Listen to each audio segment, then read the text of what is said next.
vous avez une idée du niveau du football réunionnais par rapport à votre football? Pas vraiment, pour être franc. Nous savons que les Réunionnais ont une politique sportive, donc ils misent beaucoup sur le football. Il n'y a qu'à voir, ne serait-ce qu'au niveau de la qualité du jeu qui est fourni, forcément il y a un travail qui se fait. Et donc en plus, nous savons aussi que les professionnels qui sont en fin de carrière viennent terminer leur carrière ici. Donc évidemment, il est évident que ce niveau est tout à fait de qualité. Maintenant, nous, à notre niveau, nous travaillons sérieusement, nous tâchons de nous mettre à niveau. Et ce soir, par exemple, nous aurons tout à fait un bon test pour voir à quel niveau nous en sommes à ce niveau.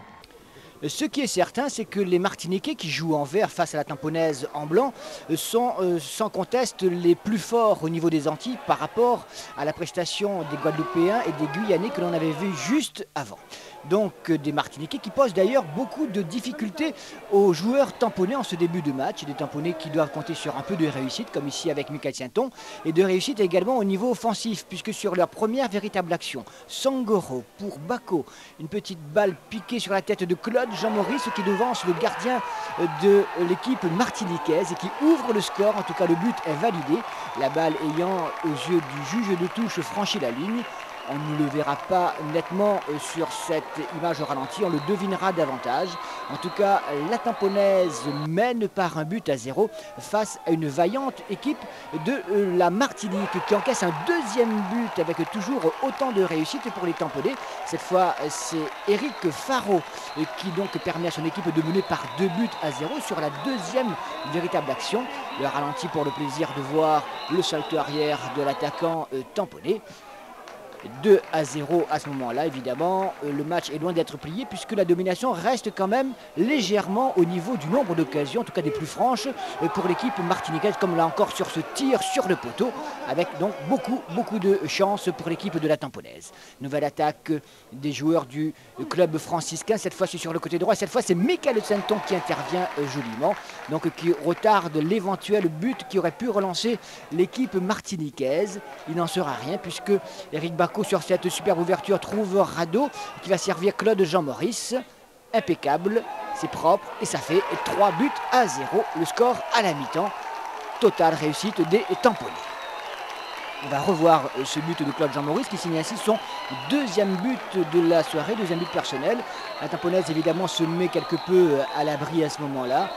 Et vous l'avez compris également, les Martiniquais sont loin de rougir de ce résultat à la pause. Ils auraient mérité au moins un but.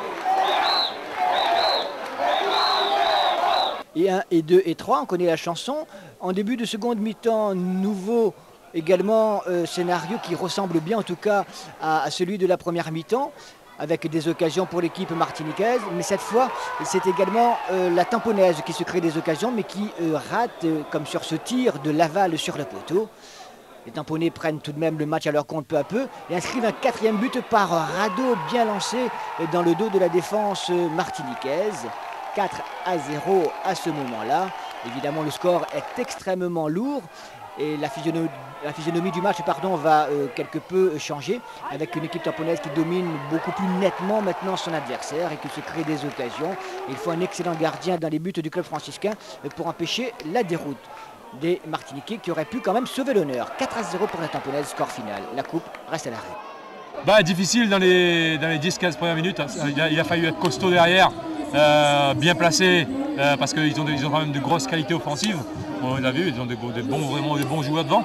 Après, on savait aussi qu'ils avaient une grosse faiblesse dans les intervalles derrière. On a su profiter de cette carence. Aujourd'hui, le tampon a été au début une équipe de contre. On l'a contré. On était costaud aujourd'hui, on était costaud défensivement, bien placé défensivement, gros respect de l'adversaire. Je ne dis pas respect des consignes parce que ça c'est toujours. Aujourd'hui on a démontré que même mentalement on est assez costaud. Je vais vous demander d'applaudir très fort l'USSP du tampon de la Réunion. Oui, c'est une déception parce que le score ne figure pas en réalité la qualité de notre club. Maintenant, nous sommes tombés sur une équipe qui a eu un maximum de réussite en nous marquant 3 buts sur 3 occasions, pour un mi-temps surtout. Donc ce n'est pas facile de revenir dans le match. Nous avons quand même le mérite de jouer le jeu jusqu'au bout. Et je pense que mes joueurs ont surtout été surpris par cette mobilité, cette rapidité d'exécution et surtout par cette réussite totale de l'IS Tampon.